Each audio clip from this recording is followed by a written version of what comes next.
नमस्कार। स्याही की सृष्टि में आपका स्वागत है।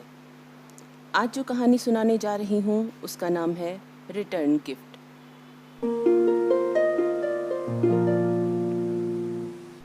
शाम का वक्त था। मैं सबको स्नैक्स सर्व कर रहा था। सामने टीवी पर आमिर खान गले में गिटार लटकाए बालों को झटके दे देकर पापा कहते हैं बड़ा नाम करेगा गाने पर झूम रहा था। पीहू ने तारीफ करते हुए कहा, यम्मी, बहुत अच्छा है, 10 on 10। पीहू मेरी छोटी बहन है। थैंक्स, अब तू भी सीख ले। बिल्कुल नहीं, पूरा खानदान रसोई में ही घुस जाएगा क्या? अपने सामने रखी प्लेट को यूं ही छोड़कर पापा अपने कमरे में चले गए। माहौल को लाइट करने के लिए मम्मी ने ही पहल की। मिस्टर शेफ, अब तो बता दो सीक्रेट रेसिपी। अगले हफ्ते किट्टी है मेरी, थोड़ी तारीफें मैं भी बटोर लूं। लेकिन मैं चुप था। मम्मी की ममता भरी चुहल भी मेरा मन खुश नहीं कर सकी। एप्रिन को उतार कर सोफे पर पटक दिया और भर आई आंखों को छिपाने के लिए जल्दी से किचन में चला गया। मेरा मन 3 साल पहले वाले पापा को ढूंढ रहा था, जब BArch करने के लिए मुंबई के रेजिडेंशियल कॉलेज में भेजते समय उन्होंने बड़े चाव से मेरा लगेज बैग लाकर दिया था। मेरी अलमारी खोलकर कौन सी टी शर्ट के साथ कौन सा कार्गो अच्छा दिखेगा बता रहे थे। उनका बस चलता तो बैग में कपड़े और किताबें भी खुद ही जमा देते। इतना वेट अलाउड नहीं है, क्या क्या रख दिया? बेड पर रखे छोटे बड़े पैकेट्स और डब्बों की तरफ देखते हुए मैंने कहा, थोड़ा सा बस कुछ खाने का। कहते हुए मम्मी मेरे बैग में एक और डब्बे के लिए जगह बना रही थी और पापा उस सामान के इर्द गिर्द बचे कोनों में अपने सपनों के लिए। कहाँ खरा उतर पाया था मैं उनकी उम्मीदों पर। अपने कंधे पर मम्मी का स्नेहिल स्पर्श महसूस करके खुद को सामान्य दिखाते हुए फ्रिज का दरवाज़ा खोलने के लिए हाथ बढ़ाया ही था, उन्होंने सामने आकर मेरी दोनों हथेलियों को बहुत भरोसे के साथ अपने हाथों में लेकर कहा, चिंता मत करो, सब ठीक हो जाएगा। मैं एक छोटे बच्चे की तरह अपनी माँ के कंधे से लगकर उनकी हिम्मत की ढाल की छत्र छाया में खुद को बहुत सुरक्षित महसूस कर रहा था। याद आने लगे वो पल जब साध्वी ने भी मुझे ऐसा ही कुछ कहा था, डोंट वरी, सब ठीक हो जाएगा। लेकिन उसके शब्दों में सहारा देने की शक्ति नहीं, बल्कि सब कुछ छूट जाने जैसा एहसास मिला था, जैसे मुट्ठी से धीरे धीरे खिसकती रेत। साध्वी से मेरी मुलाकात कॉलेज की लाइब्रेरी में हुई थी। छोटे से शहर से, छोटे से घर से महानगर में आकर पढ़ लिख कर कुछ बड़ा कर गुजरने का सपना लिए हुए। साध्वी अपने नाम की तरह बिल्कुल सीधी सादी लगती थी और अपने लक्ष्य को पाने के लिए बड़ी साधना कर रही थी। उसके और मेरे सब्जेक्ट्स भले ही अलग थे, लेकिन विचार बहुत मिलते थे। रोज का मिलना जुलना कब प्रेम में बदल गया, न उसे पता चला न मुझे। एक दिन कैंटीन में बैठे थे, दाल की कटोरी में चम्मच घुमाते हुए वो बोली, ऐसा खाना खा खा कर जिंदगी बीत रही है, माँ के खाने की बहुत याद आती है। मैं भी उसकी बात से सहमत था। मैंने कहा, तुमने कभी बताया नहीं घर में कौन कौन है? माँ है, एक छोटा भाई है और मैं, और पापा है भी और नहीं भी। क्या मतलब? He is a living thing without emotions. जब से मैंने होश संभाला है, माँ से ही पहचान हुई है। वो हमारी पूरी दुनिया है। घर, बच्चे, नौकरी और निकम्मा पति सब कुछ संभालती है। कहते कहते वो कुछ अनमनी सी हो गई। चलो चलो कुछ अच्छा खाते हैं। मैंने उसके सामने से प्लेट हटा दी और ज़बरदस्ती उसे एक अच्छे रेस्टोरेंट में ले गया। उसे अच्छा महसूस करवाने का उस समय यही तरीका मुझे सूझा था। उस दिन के बाद मैं साध्वी की और ज़्यादा देखभाल करने लगा था। मैं मन ही मन अपने और साध्वी के पिता की तुलना करता तो खुद को बहुत भाग्यशाली महसूस करता था। कहाँ मेरे पापा हमारी एक इच्छा जो अभी तक मन में ही होती थी कैसे भांप लेते थे और उसे पूरा करने को तन मन धन से तैयार रहते थे। और कहाँ साध्वी के पापा जो न केवल बीवी बच्चों की जिम्मेदारियों से भागते थे, बल्कि अपने शराब और जुए की लत के कारण अपने परिवार पर बोझ बने हुए थे। साध्वी एक मेधावी और परिश्रमी छात्रा थी। महानगर का रहना सहना, पढ़ाई लिखाई के सभी खर्चे अपने दम पर संभालती थी। कॉलेज की फीस भरने के लिए वो पार्ट टाइम मॉडलिंग भी करती थी। आज तुम्हारा नज़र सुरक्षा कवच बारिश से तुम्हारी सुरक्षा नहीं कर पाया क्या? सामने तरबतर खड़ी साध्वी को देखा तो मैंने उसे चिढ़ाया था। बहुत रुआसी होकर बोली थी, मॉडलिंग अपने शौक़ के लिए नहीं करती, बल्कि इसलिए करती हूँ कि कोई भी जॉब आसानी से नहीं मिलती यहाँ। फिर टाइम लिमिटेशंस, 8-10 घंटे की नौकरी करूँगी तो कॉलेज कब जाऊँगी, अपनी पढ़ाई कब करूँगी। तुम्हारी तरह मेरे घर से मेरा जेब खर्च नहीं आता मिस्टर। माँ को तो अब तक यही बता रखा है कि लड़कियों की पढ़ाई के लिए सरकार की तरफ से आधी फीस तय की गई है। मेरे बिना किसी इंटेंशन के यूं ही कही गई बात से इतना दुख हो सकता है उसे, मैंने तो सोचा भी नहीं था। उस वक्त बस इतना ही बोल पाया था मैं, ठीक है साधु बाबा, लेकिन अगली बार से अपने बैग में छाता ज़रूर रख लेना। तुम तो जानती हो इस शहर की बारिश का मिजाज, कभी भी बरस जाती है। उस दिन से मैं उसे साधु बाबा ही कहने लगा था। फर्स्ट सेमेस्टर के एग्ज़ाम आने वाले थे। अब पढ़ाई में कमर कसने का समय आ गया था। जिधर देखो सब जी तोड़ मेहनत कर रहे थे और मेहनत का फल मीठा भी हुआ। बहुत अच्छे ग्रेड से मैं और साध्वी पास हुए थे। और ज़्यादा मेहनत करने की प्रेरणा लेकर हमने घर पर जाना भी स्थगित कर दिया था। माँ और पीहू फ़ोन पर उल्हाने भी सुनाते रहते थे, लेकिन पापा हमेशा मेरे सपोर्ट में खड़े थे। सेकेंड सेमेस्टर के एग्ज़ाम्स तक छोटे मोटे बदलाव के साथ हमारी रूटीन लाइफ चल रही थी। एग्ज़ाम्स अच्छी तरह निपट गए और अब वीकेंड पर एक ब्रेक लेने के लिए अपने अपने घर जाने को बैग पैक कर लिए। सोचा आज लंच साथ में करेंगे। कैंटीन में सामने लगे टीवी पर न्यूज़ चल रही थी, जिसमें देश के प्रधानमंत्री जनता को संबोधित करके एक बड़ा फैसला सुनाने जा रहे थे, जिसे सुनने के बाद अफरा तफरी सी मच गई। कैंटीन बॉय ने हमारे सामने बिल रखते हुए हमें जल्दी करने को कहा। फैसला था संपूर्ण लॉकडाउन, जो जहाँ है वहीं पर रहे, इसका अनुसरण सभी को करना था। करना ही पड़ता क्योंकि आवाजाही के साधन बंद हो गए, सब कुछ बंद हो गया।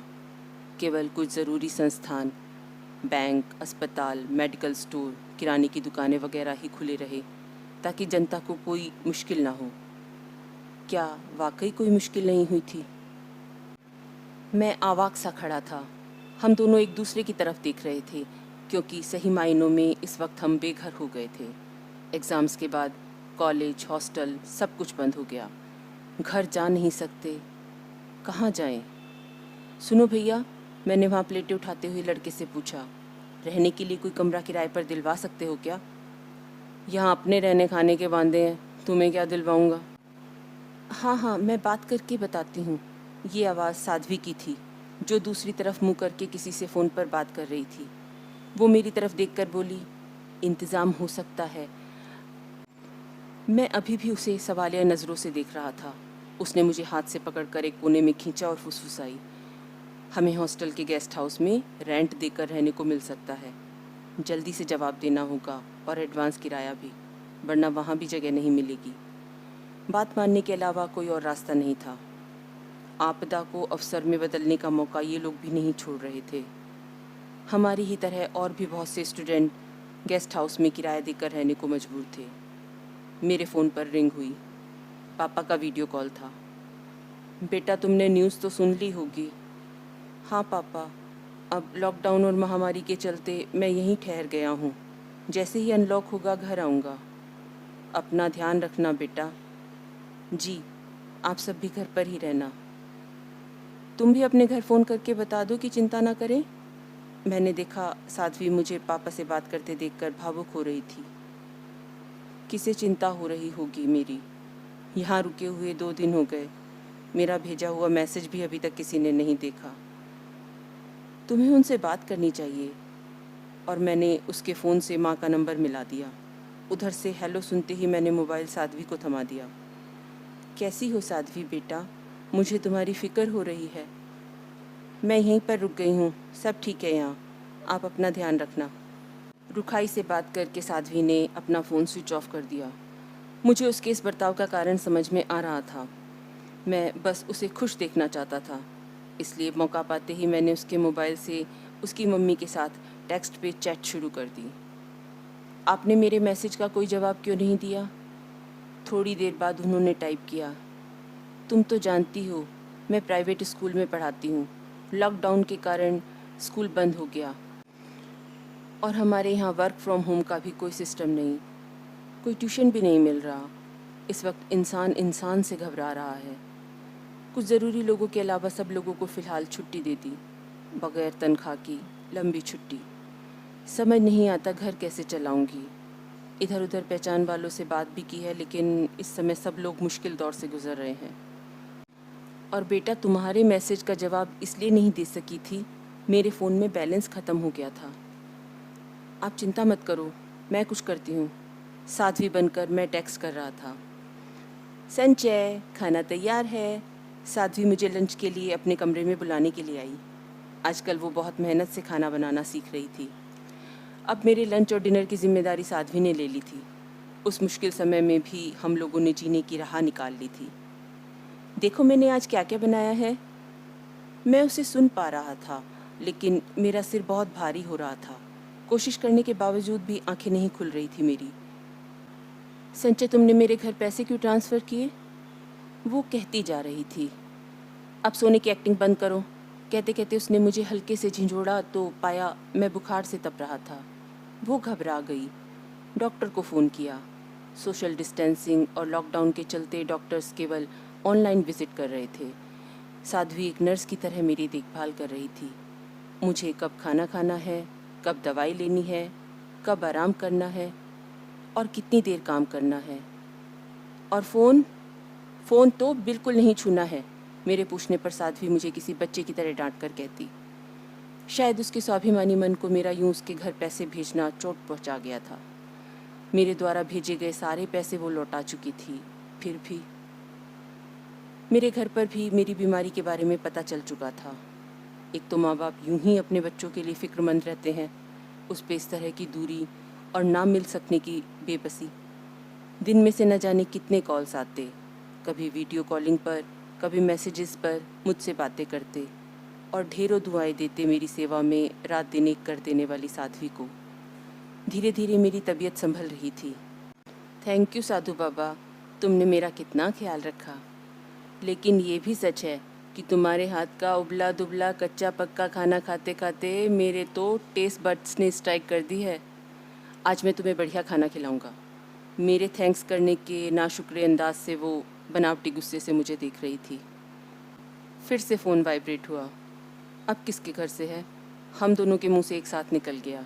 फ़ोन साध्वी की माँ का था। कैसी हो बेटा? मैं ठीक हूँ। आप कैसी हो माँ? और अनुज कैसा है? उसकी तो ऑनलाइन क्लासेस चल रही होंगी ना? सब कुछ चल रहा है, बस ये नहीं समझ पाती इस आदमी को कैसे चलाऊं। अब क्या? कल सुबह से अता पता नहीं था तेरे शराबी बाप का।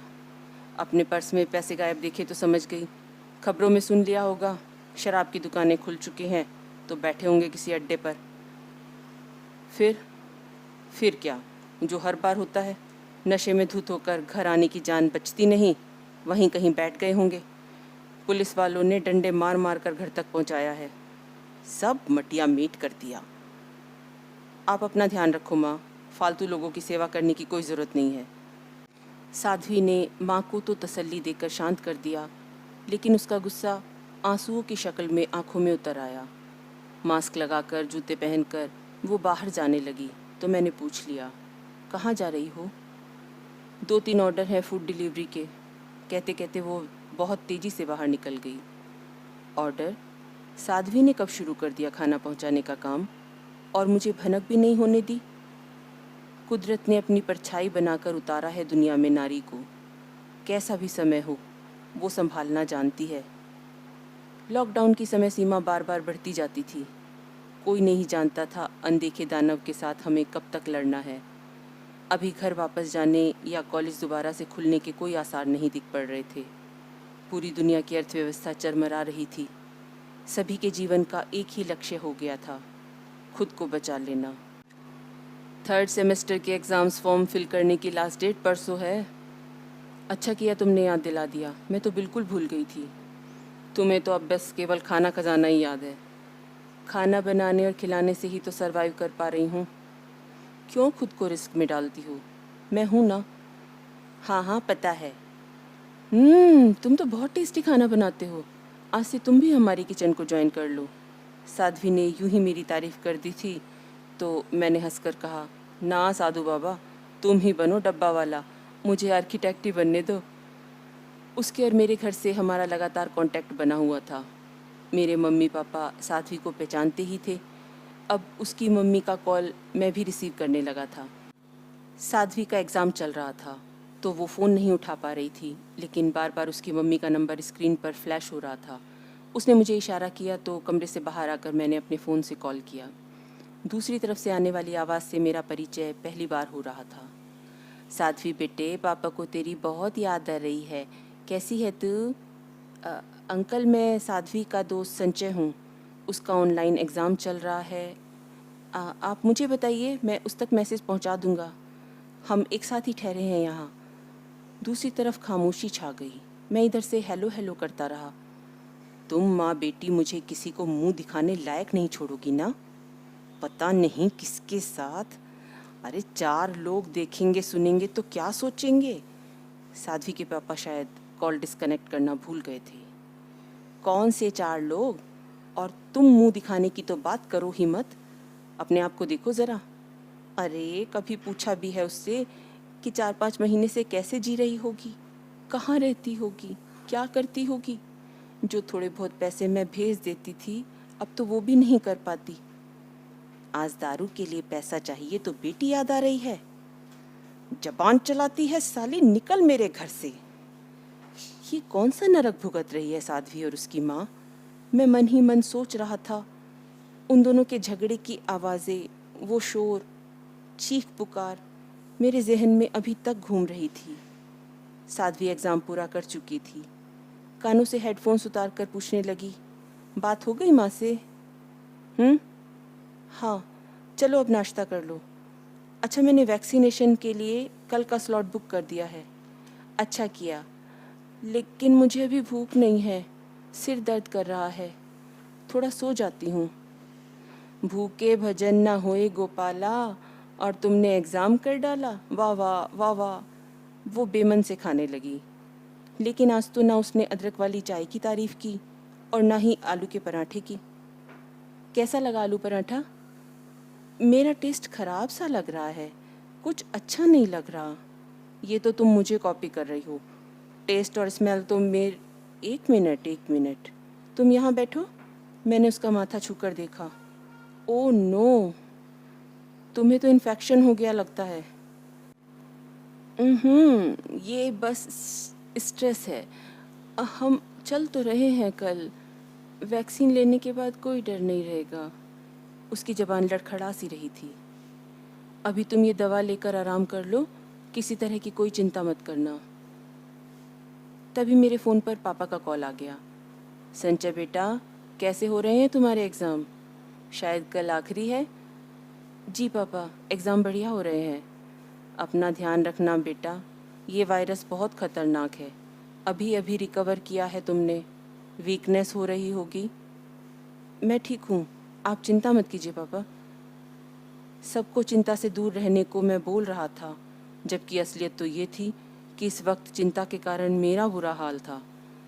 एकेडमिक एग्ज़ाम के लिए तो मैं तैयारी कर चुका था, पर वक्त के हाथों लिए जाने वाले इम्तहान की क्या कहूँ। साध्वी के ज़ोर ज़ोर से खांसने की आवाज़ आने लगी। मेरा ध्यान भंग हुआ। तुरंत उसके कमरे की तरफ दौड़ा। वो खांस खांस कर बेहाल हुई जा रही थी। मुंह लाल हो गया था। कमज़ोरी की वजह से हाथ कांप रहे थे उसके। मैंने उसे संभाल कर बैठाया और दवा पिलाई। खांसी शांत हो गई तो मुझे लगा सब ठीक है, लेकिन चंद सेकंड के बाद ही दोबारा खांसी का दौरा शुरू हो गया। मैंने घबराकर डॉक्टर को फ़ोन किया, पर फ़ोन स्विच ऑफ आता रहा। घूंट घूंट करके ये पी लो, आराम मिलेगा। मैं उसके लिए अदरक और मसाले वाली चाय बना लाया था। चाय की 1-2 सिप ही ले पाई थी कि अचानक उसके सीने में कुछ जकड़न सी महसूस हुई। पापा आपको बुला रहे हैं मम्मी, पीहू किचन में आकर मम्मी से बोली। मम्मी मुझे अपने साथ लेकर पापा के पास स्टडी में जाने लगी कि मेरे फ़ोन पर नोटिफिकेशन आया। हमारी किचन से मैसेज था। हाँ, यही नाम दिया था मैंने अपने फूड कोर्ट को। दरअसल नाम तो ये साध्वी का दिया हुआ था। बहुत बड़ा ऑर्डर आया था। मैं अपनी खुशी अपनी फैमिली के साथ साझा करना चाहता था कि मेरे कदम ठिठक गए जब पापा की आवाज़ कानों में पड़ी। क्या तुम नहीं जानती? किस किस तरह से हमारे सर्कल के लोग हमें नीचा दिखा रहे हैं आजकल। बेटे को बड़े शहर में पढ़ने भेजा, ये सोचकर कि आर्किटेक्ट बनकर लौटेगा, मेरा नाम रोशन करेगा, हम उसके स्वागत में दिए जलाएंगे। लेकिन इसने तो जीते जी मेरी चिता लगा दी। बावर्ची बना फिरता है। चुप हो जाइए, वो सुन लेगा तो हर्ट हो जाएगा। क्या मैं हर्ट नहीं हुआ? तुम हर्ट नहीं हुई? एजुकेशन लोन के नाम पर इतना कर्जा सिर पर चढ़ा हुआ है। 2 साल बाद जब मैं रिटायर हो जाऊंगा, पीहू की पढ़ाई कैसे होगी? ये लोन कैसे उतार पाएंगे हम? पापा, मैं सब ठीक कर दूंगा, मैंने स्टडी में दाखिल होते हुए बड़े आत्मविश्वास के साथ कहा। ज़रा देखो तो, ये मुंह और मसूर की दाल। पापा मुझसे बहुत ज़्यादा चिढ़े हुए थे। मेरा यकीन कीजिए पापा, बड़े यकीन के साथ भेजा था। क्या किया तुमने? बीमारी की हालत में एग्ज़ाम दिए थे उसने, माँ मेरे पक्ष में बोल रही थी। कोरोना से सारी दुनिया जूझ रही थी, केवल तुम्हारा बेटा अकेला नहीं था। अलबत्ता फेल होने वाला ये अकेला ज़रूर था। मैं कुछ कहना चाहता था, लेकिन पापा का गुस्सा भी शांत नहीं हुआ था। वो बोले, और फिर जनाब को एग्ज़ाम्स का ऐसा फोबिया हुआ कि। आप शांत हो जाइए। मम्मी ने पापा की कुर्सी के पीछे खड़े मुझे अपनी आंखें पोंछते हुए देख लिया था। पीहू ने मुझे दूसरी कुर्सी खींचकर बैठा दिया और पानी का ग्लास लाकर मुझे देते हुए बोली, पापा बस कीजिए, इनफ इज़ इनफ। भैया को मुंबई से वापस आए हुए 1 साल हो गया, लेकिन आपने कभी उनसे कोई बात नहीं की, और आज बोले तो ऐसे। आपको पता भी है क्या क्या झेला इन्होंने। भैया प्लीज़, आज आप माँ पापा को भी बता ही दो। जब हम लंबे समय तक अपनों से अपने सुख दुख साझा नहीं करते, तो दूर होते जाते हैं इन रिश्तों से, कदम दर कदम। पीहू ने आज मुझे एक पगडंडी दिखा दी थी, जिस पर चलकर मैं वापस अपनों का हाथ पकड़ सकूं। मैंने कहना शुरू किया। जब मैं कोरोना पॉजिटिव था, तो साध्वी ने मेरी बड़ी देखभाल की। लॉकडाउन के चलते उसका पार्ट टाइम जॉब भी चला गया। इतनी स्वाभिमानी थी कि सब कुछ अकेले मैनेज कर रही थी। मुझसे एक पैसा भी नहीं लिया, चाहे कमरे का किराया हो, किराने वाले का बिल हो, दवाइयों का खर्चा हो, चाहे फीस के पैसे। सब कुछ जुटाने के लिए फूड सप्लाई का काम ले लिया और धीरे धीरे खुद ही पकाने भी लगी। बेचारी 24 घंटे की चक्री बनी हुई थी। लॉन्ग कोविड की वजह से 2 महीने से ज़्यादा समय तक अपने भीतर बड़ी कमज़ोरी महसूस करता रहा था मैं, और ज़्यादा समय बस सोता ही रहता। वो कब मेरा खाना, दवाइयाँ और बाकी ज़रूरी सामान मेरे कमरे में रख जाती थी, मुझे तो पता भी नहीं चलता था। जीवन चल रहा था, लेकिन वो भी आखिर हाड़ मास से बनी इंसान थी। लगातार पढ़ने वाला काम का बोझ, एग्ज़ाम्स का स्ट्रेस और अपनी फैमिली की टेंशन, इन सब के चलते वो बीमार हो गई। वायरस उसको अपनी चपेट में ले चुका था। उसका सैचुरेशन लेवल गिरता ही जा रहा था। वो निढाल होती जा रही थी। होम विज़िट तो छोड़ो, कोई डॉक्टर अपने क्लिनिक पर अवेलेबल ही नहीं था। कुछ समझ नहीं पा रहा था। इमरजेंसी कॉल पर एम्बुलेंस बुला ली थी मैंने। ऑक्सीजन सपोर्ट मिलते ही धीरे धीरे उसकी आंखें खुलने लगी। मुझे हौसला मिला। मैंने एम्बुलेंस वाले की मिन्नतें करके उसे हायर कर लिया, ताकि साध्वी की हालत में सुधार हो सके। ज़िंदगी एम्बुलेंस के एक बेड पर ठहर गई थी, जैसे ठहरी हुई झील के बीचों बीच बिना चप्पू की कश्ती। ज़रा हलचल हुई तो देखा साध्वी की मम्मी का फ़ोन था। संजय बेटा, साध्वी फ़ोन नहीं रेस्पॉन्ड कर रही, क्या बात है? कुछ नहीं आंटी जी, वो शायद सो गई होगी, आप फिक्र ना करें। मैं कभी सधा हुआ झूठ नहीं बोल पाता, जानता हूँ। उन्होंने पूछा, क्या बात है, सच सच कहो। वो तो कभी इतनी जल्दी नहीं सोती, और मुझसे बात किए बिना तो बिल्कुल नहीं। मैंने वीडियो कॉल लगाकर साध्वी की मम्मी को उसकी हालत की जानकारी दे देना ही ठीक समझा। ऑक्सीजन सपोर्ट लगे हुए अपनी बेटी को ऐसी हालत में देखकर वो बुरी तरह परेशान हो गई। अगले दिन सुबह सवेरे ही अपनी बेटी के पास पहुंच गई थी। जब हमारा मन स्वस्थ होता है, तब बाहरी हालात ज़्यादा देर तक हावी नहीं रह सकते। वैसे भी जादू ही तो होता है माँ की दुआओं में, उनके स्पर्श में, उनकी ममता भरी निगाहों में। जैसे माँ गांधारी की दृष्टि पड़ते ही दुर्योधन का शरीर वज्र जैसा हो गया था, वैसे ही अपनी मम्मी की आवाज़ सुनते ही साध्वी को भी पॉजिटिव वाइब्स मिली। मैं लगातार डॉक्टर से संपर्क साधने की कोशिश में लगा हुआ था और आंटी अपनी बेटी को जाने क्या क्या काढ़े पिला रही थी। अजवाइन और कपूर की पोटली बनाकर उसके सिरहाने रख देती, बार बार उसकी नज़रें उतारती, चाहे उसका मन हो या ना हो। अपने हाथों से उसे सूप पिलाती, नारियल पानी, फलों का जूस, थोड़ी थोड़ी देर में पानी पिलाती ही रहती। 2 दिन और 1 रात हम लोगों ने पलकें भी ना झपकी थी। आखिरकार ई संजीवनी ओडीपी पर लॉगिन करने के बाद डॉक्टर द्वारा भेजे गए लिंक पर क्लिक करके मुझे साध्वी के लिए दवाई का प्रिस्क्रिप्शन मिल गया। मेरी खुशी का ठिकाना नहीं था। अपने कमरे से निकलकर मैं आंटी के पास गया। वे अभी तक अपनी बेटी के पास एम्बुलेंस में ही ठहरी हुई थी। आंटी, मैं ये दवाइयाँ लाने जा रहा हूँ। ऑक्सीजन सिलेंडर के लिए भी बुकिंग करा दी है। और भी कुछ लाना है क्या? उन्होंने चुप रहते हुए ही ऑक्सीमीटर की तरफ इशारा किया जिसमें रीडिंग बढ़ रही थी। मैंने साध्वी को ध्यान से देखा। उसने ऑक्सीजन मास्क नहीं पहना हुआ था और चैन से सो रही थी। ये कैसे हुआ? मैंने पूछा। उन्होंने बताया, बचपन से हम सब सुनते आ रहे हैं ना, जल ही जीवन है, तो बस।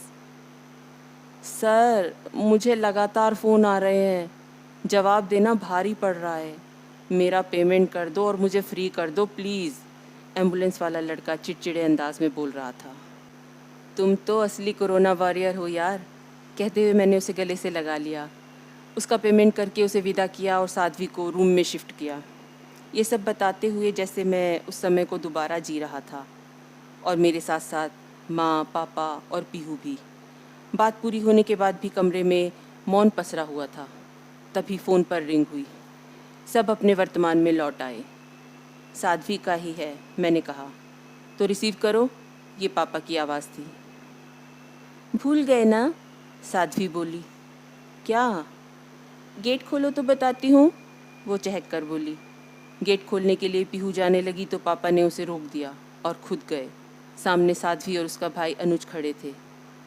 नमस्ते कहते हुए उन दोनों ने पापा के चरण स्पर्श किए। पापा ने उन्हें अंदर आने का इशारा किया और मम्मी को आवाज़ लगाई। मम्मी के साथ साथ हम भी स्टडी से बाहर आ गए। साध्वी ने आगे बढ़कर मम्मी के पैर छुए तो उन्होंने उसे गले से लगा लिया। ये क्या लाए हो? पीहू ने उत्सुकता से पूछा। मैंने देखा कि अनुज के हाथ में एक बड़ा सा गिफ्ट रैप है। अंकल जी, आप ही खोल कर देखिए ना। अनुज ने हैप्पी बर्थडे विश करते हुए पापा के हाथ में गिफ्ट पकड़ा दिया। मेरी तरफ सवालिया नज़रों से देखते हुए पापा ने रैपिंग को खोलना शुरू किया।